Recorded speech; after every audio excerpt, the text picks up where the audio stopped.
Hello and welcome to Network. My name is Sphumelele Zondi with your technology and social media news. Now, if you want to be a part of this technology conversation, you can find us on SABC Network. Now that's on Facebook, Twitter and Instagram. You can also hashtag SABC Network as well. Happy Heritage Day if you're in South Africa. Here's what's coming up in the program. We have details on suggestions made by the World Bank for South Africa. We will find out what the top 3 smartphone brands are in Kenya. Our conversation is on how businesses can keep up with new tech trends. Who talk to us about that is Sasha Matulovic from Tel Aviv. Hello, Sasha. Hi. How quickly should businesses keep up with new tech? So to the extent that technology is going to enhance the customer experience with the business or allow the business to do more business with their customers, they need to move fast. Okay, sure. We'll have more on that later in the program. But first, let's start with your technology and social media news.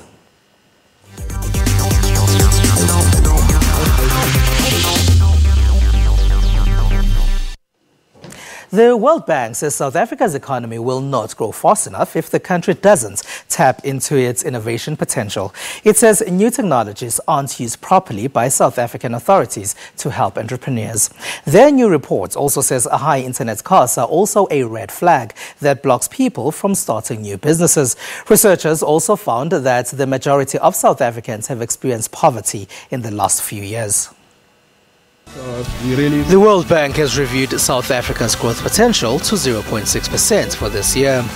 This is down from the 1.1% projection that was made in January. It says e-governance and the use of new tech need to be promoted in order to make the lives of citizens easier and grow the economy. We need also to promote the adoption of new technology. Imagine a country whereby you can create your company in 2 hours, sitting in your chair, in your lounge, and even maybe drinking your tea. This is already possible in many countries, including in Africa. A country like Cape Verde, a small island, you can create a company within 24 hours without going to a government office. The World Bank says this ease of doing things will help create new jobs. Apart from that, researchers feel South Africa must look at how new innovations have helped some Asian countries. They feel South Africa has massive potential to do this. Creating the robots, creating new washing machines, etc. So there's this trend. Now, most of the developing countries, and there's not, I don't think, and there's not like two worlds, the developed and the developing. And South Africa, in some places, is very close to the developed world in some sector. They will naturally adopt those robots. It's very difficult to go against that anyway. There's those new technology around the world. Their cost is declining over time. It makes a lot of sense to use them. But what it means, of course, that you have to retrain your workforce. Although the use and creation of new technologies aren't the only problems highlighted, it seems they will play a critical role in the future of the country's economic growth. But new businesses must get support to thrive internationally. What you would like is many of these companies to become medium or large over time, and particularly on the high-tech and generally more innovative industries. If the support doesn't come, then brilliant minds end up taking their skills to other countries. A lot of them are leaving the country. There's a net brand drain. And we're saying that skilled immigration might be a way to reduce the tension on those labor markets. We know, and especially focusing on those skills in high demand that are being very well identified through LinkedIn, and these are mostly about ICT. I mean, some of them I even don't know what they mean. They are very specialized skills. The World Bank also says high internet costs are a huge impediment that also block innovation. South Africa had its very first Raspberry Pi Jam event last week. This is not a delicious fruit pie, but a credit card-sized computer board that functions like a normal PC. This is a self-driving toy car powered by the Raspberry Pi.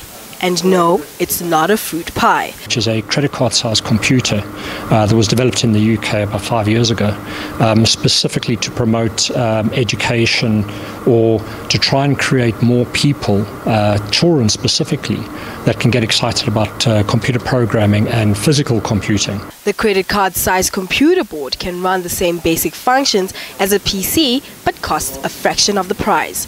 The device has been used in numerous applications, from setting up computer labs to home automation, and from atmospheric monitoring to robot cars such as this one. This autonomous car, as well as other devices powered by the mini computer, were showcased at South Africa's very first Raspberry Pi Jam event held in Johannesburg. But why exactly is it named after a fruit? From Eben Upton, who's one of the founders of the Raspberry Pi Foundation, they decided, well, Pi comes from Python, which is the main coding language that is utilized within the Raspberry Pi. And because they realized that most big computing companies all name themselves after fruit, so they decided to go with the raspberry. The Raspberry Pi Jam event was structured as a show and tell that gave participants the opportunity to demonstrate their Pi projects for a limited edition Raspberry Pi as the winning prize. It is said that only 1,000 of these have been produced globally, and it was snatched by Willie Stradum for the most innovative build of his app that is designed to consolidate home automation applications into a single user interface that can be accessed on the iOS. In Kenya, the entry-level smartphone market is quite competitive. Chinese company Huawei has to find a new strategy there. They're facing stiff competition from South Korea's Samsung and Tecno from Hong Kong. China's Huawei Technologies is changing its strategy in Kenya. This is to showcase an affordable range of smartphones, hoping the increased sales will boost its local market share. Huawei is ranked number 3 in the fast-growing local smart devices market, behind South Korea's Samsung and Tecno, owned by Hong Kong's Transition Holdings. This year, why we focus on this? Because we found the Kenya market is a price-sensitive market, and also entry-level smartphone device is popular here. So we also from this year, we not only launch high-end, we also launch entry-level. This entry-level also in Kenya market, the market size is the biggest. So we highlighted this. Safaricom, the biggest operator with a 72% market share of 28 million users, says there are 13 million smartphones on its network, up from 10 million last year. Consumers have been giving up their well-worn feature phones to take advantage of relatively fast internet speeds and applications such as WhatsApp and those that facilitate banking and taxi hailing services. Actually, we growing a bit slower than our competitors, like Samsung, Tecno, right? And actually our market share last year is only 14%. So we want to approach higher. But Kenya market, it's a different market, low cost level. Huawei previously focused on the mid-range of smartphones, where it has a 30% market share. It also sells the premium Mate series phones in the Kenyan market for the well-heeled. They trend. Like right now, we've launched the mid-range phones, whereby people do love them. They move like daily. We could sell maybe like 10 to 20 phones. It's nice and it's not that much expensive. It's good. The price is okay. Actually, right now, I'm going to look for something and then I come for it. Yeah. Most people cannot afford expensive smartphones in Kenya.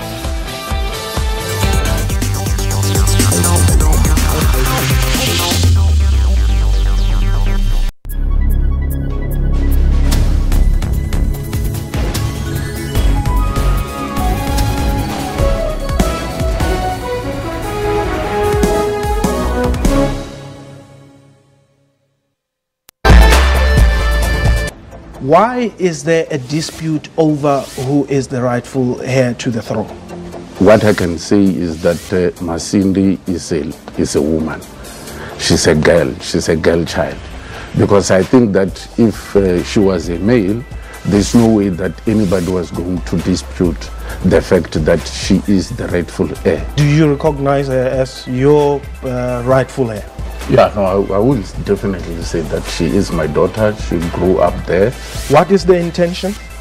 I want my throne. Join me in Port Zedu live every Monday to Thursday at 17:30. What guides us? What leads us forward? Is it leaders on a soapbox, spouting rhetoric for the crowd? Is it the actions of our people? Or the voices of our citizens? Your country is guided by the voices of its people. And your broadcaster is dependent on your voice to guide it. Get your copy of the SABC's editorial policy and have your say.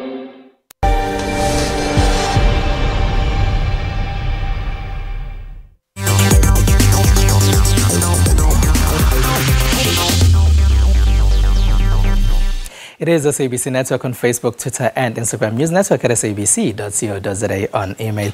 Now, Facebook founder and CEO Mark Zuckerberg has said that the company plans to share with U.S. congressional investigators some 3,000 political ads that it says Russia-based operatives ran on Facebook in the months before and after last year's American presidential election. Zuckerberg has been under pressure to do more to prevent the use of Facebook for election manipulation. He did a live broadcast on Facebook. Let's take a look. I wish I could tell you that we're going to be able to stop all interference, but that just wouldn't be realistic. There will always be bad actors in the world, and we can't prevent all governments from all interference. But we can make it harder. We can make it much harder. And that's what we're going to focus on doing.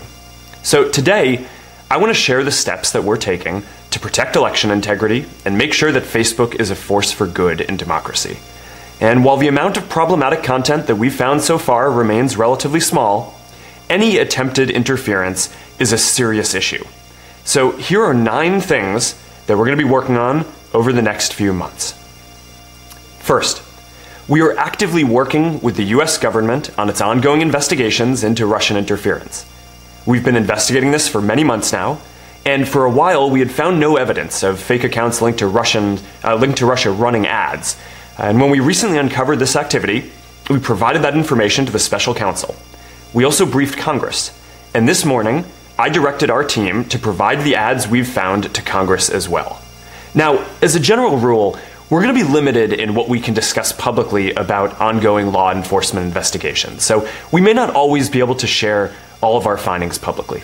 But we support Congress in deciding how to best use this information to inform the public, and we expect the government to publish its findings when their investigation is complete. Second, we will continue our own investigation into what happened on Facebook in this election. We may find more, and if we do, we will continue to work with the government on it. We're looking to foreign actors, including additional Russian groups and other former Soviet states, as well as organizations like the campaigns, to further our own understanding of how they used all of our tools. These investigations will take some time, but we will continue our thorough review. Third, going forward, and maybe the most important step we're taking, is we're going to make political advertising more transparent. Now, new technologies are changing the way business is done, but many businesses are slow to catch up and adapt to the changing trends of customers. For example, these days, a lot of people send text messages first before making phone calls. To talk to us about how business can keep up with customer trends is Sasha Matulovic, Marketing Director at Telviva. Hello, Sasha. Hi, Spumelele. Hi. Now, where do customers go first if they want to find out information about a particular business? You know, I think it depends on 2 things. Firstly, you know, what generation the customer comes from, and then also how frustrated or irritated their levels are. So, you know, if their levels of frustration are low and it's, you know, early days in the conversation with the business, they might want to use text, they might want to use web chat, they might go to the website and just look for information, even self-service information. But as it gets more heated, and the customer is not getting perhaps a service they want or the answer they want, or the level of complexity to the problem is rising, they start to use different types of communication. So that's where they pick up the phone eventually and will get in touch and eventually might even arrive at the business in person to have a meeting. So when they pick up that phone, after they've gone online and tried to use those platforms, are they at a point where they're angry? It's possible. It's very possible because they now see that they are not getting the response they want from the kind of, let's call it delayed technologies or text-based technologies. So they now need to speak to somebody and force an action out of the situation. When they go online, do you find that a lot of businesses have the information that would be needed by a customer or a client of theirs online, or a problem that could arise with whatever service that's being provided? I think we've got a long way to go in business. Businesses are slow, or business in general globally is slow to catch up to the way that consumers are behaving. So it's quite interesting. I mean, consumers and the consumer technology being used peer-to-peer is actually much more advanced than what businesses are ready for. So businesses are playing a bit of catch-up in that space. So they don't yet have all the self-service portals available. Some businesses are doing better than others. They don't always have the text chat abilities on the website and the other channels of communication set up that suit customers. They still have to force customers into a channel that might not be preferable to the customer. You talk about those text chat services, and earlier I did say that a lot of customers text a lot, or people just generally text each other a lot. And do you find that that's the feature that they really want as well for dealing with businesses? Look, messaging, I mean, the world over is the way to communicate now.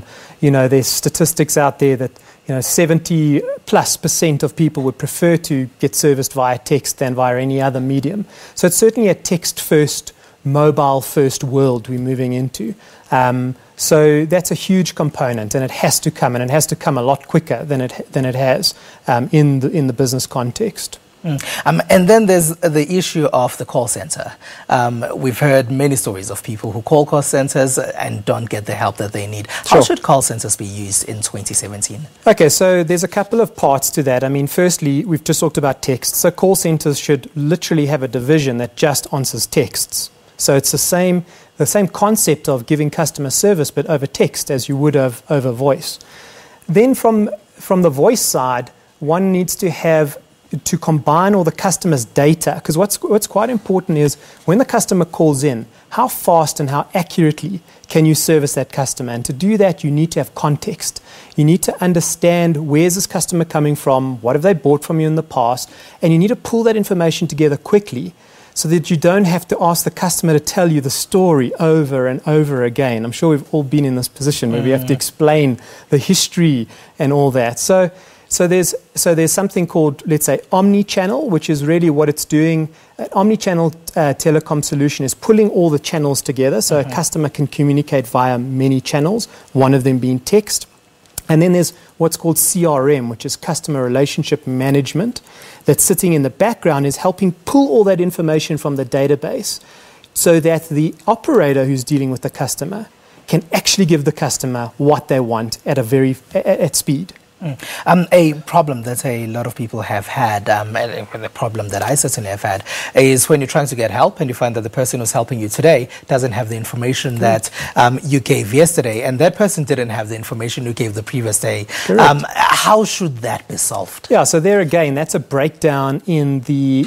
Firstly, it's a breakdown in the attitude of the business. I mean, let's say that technology is not the thing that's going to make it all different or make it all worse. I think it's the attitude of the people running the business. They have to really want to give customers amazing service. If they want that, there's technology which can support it. So in that instance, where you're having to explain your story 3 times over, there is a breakdown in their attitude towards service, and then they don't have the technology behind it, because the third person picking it up should just see the history. Simple as that.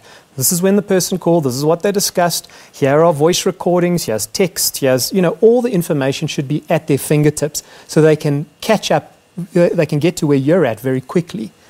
Essentially, where should businesses go if they need this assistance, especially if they don't have the skills internally?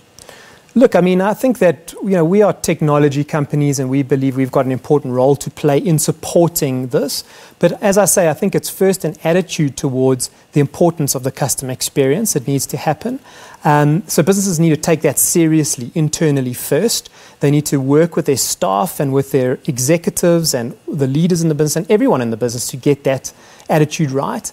Then you can go to technology companies like ours and others that provide fantastic solutions that really supercharge your effort. All right, Sasha Matulovic, thank you very much for joining us. Thank you. Sasha Matulovic there is from Telviva. Now this week we spoke to singer Lady Zuma about her favorite technology.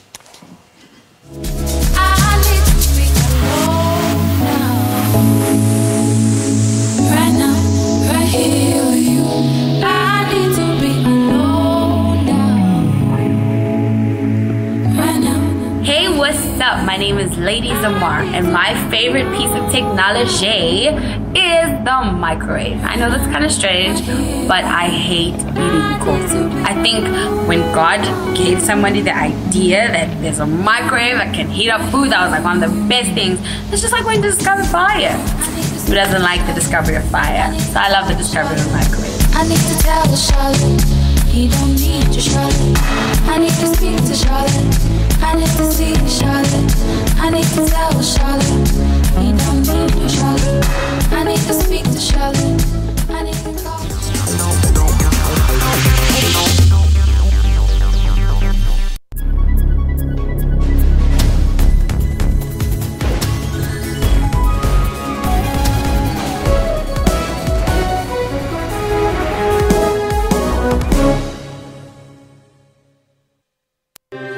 What guides us? What leads us forward? Is it leaders on a soapbox, spouting rhetoric for the crowd? Is it the actions of our people? Or the voices of our citizens? Your country is guided by the voices of its people. And your broadcaster is dependent on your voice to guide it. Get your copy of the SABC's editorial policy and have your say.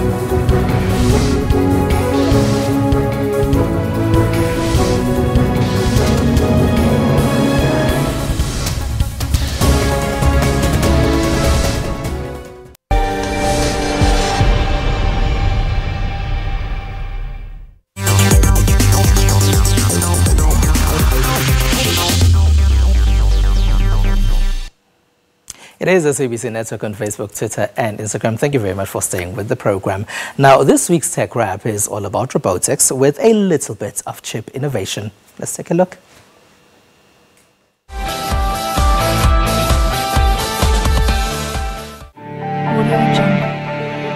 A new chip was unveiled for the Beidou Navigation Satellite System Annual Conference of China and the first International Satellite Application Expo in Shenzhen. According to designers, this new chip is applicable for motor management, car navigation, wearable devices, ship navigation, precision agriculture, smart logistics, driverless driving, and engineering exploration and surveying. The chip aims at replacing the high-precision board card at a low cost. The chip prepares for the arrival of the era of Internet of Things and provides a sound and solid technological foundation for high-precision positioning and navigation. Now on to Italy. Yumi, the humanoid robot, showed no signs of nerves as it raised its baton to conduct the Lucca Philharmonic Orchestra alongside Italian tenor Andrea Bocelli. Not even incredible, unthinkable for a machine. It is absolutely fantastic. And the technicians were fantastic just to make everything perfect, especially in the length and in the speed of the gesture, which is very important. Staying with robots, more than 1,000 robots along with some 10 undergraduates amazed audiences by performing Chinese Kung Fu at the opening ceremony of the 2-day 6th National Robot Competition in the city of Harbin, northeast China. More than that, there was good news for the handicapped that they can go anywhere they want to with the help of a robot wheelchair. According to the robot developers who are from the Air Force Engineering University, the wheelchair can turn off by sensing the rider's head movements. It can move forward or make a turn after receiving brainwaves or head movements and can work as a walking aid for the handicapped. The organizers emphasize the importance of the research and development of the intelligence machine, which is a driving force in the country's industrial transformations. We held this competition with an important aim of exploring talent, especially those who are doing the robot innovation and entrepreneurship. Nearly 500 teams composed the undergraduates, technical staff and robot enthusiasts across the country attended the high-tech event.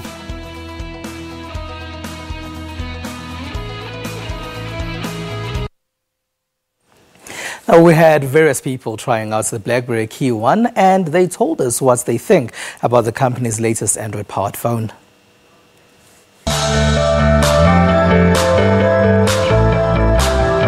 The Key 1 Node, it's kind of boring. It's old school. They could have dealt with the keyboard. I mean, the keyboard, it's old. The power button should have moved it to the right-hand side, and they should just put on be able to basically personalize your own phone, because you can't on this Key 1 Node. I think firstly it's weird that it's Android. I'm not used to BlackBerry having Android features. I think it's quite weird that it has a keypad also, since we're moving into touch screens and so forth. So but other than that, it's easy to use. It's accessible. Yeah. I think to look at it, it's a pretty boring phone. It looks like an upgrade on the Z10 and that. So nothing has really changed outside. And we all know in terms of the cameras, also looking into the camera, has not really improved on that. So there's not a lot of innovation. It's just a continuation of basic stuff, I think. It's amazing. Like, I love the picture quality, and not sure of the sound because I didn't try out the music. But it looks good. It looks great. It's accessible. You have everything you need. Plus, it's easy to download stuff because it's Android. Yeah. And I like it. I don't have a problem with the size and the buttons, because I use my left hand to carry a phone, and I always want to show off my nails. So it's great. It's dope. She likes the phone because she wants to show off her nails. Now, this week, our Twitter poll has been asking if you like the idea of the iPhone X's animated emojis. Now, 40% of respondents say yes, 15% of the people say no, and 45% of you say you have to try them first.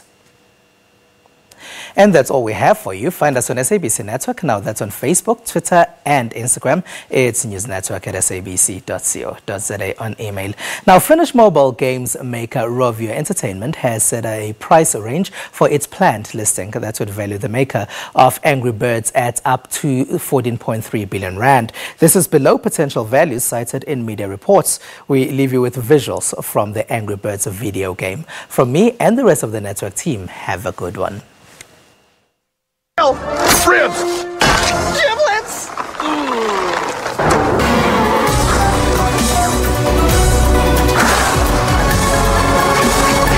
Hey, he's coming back.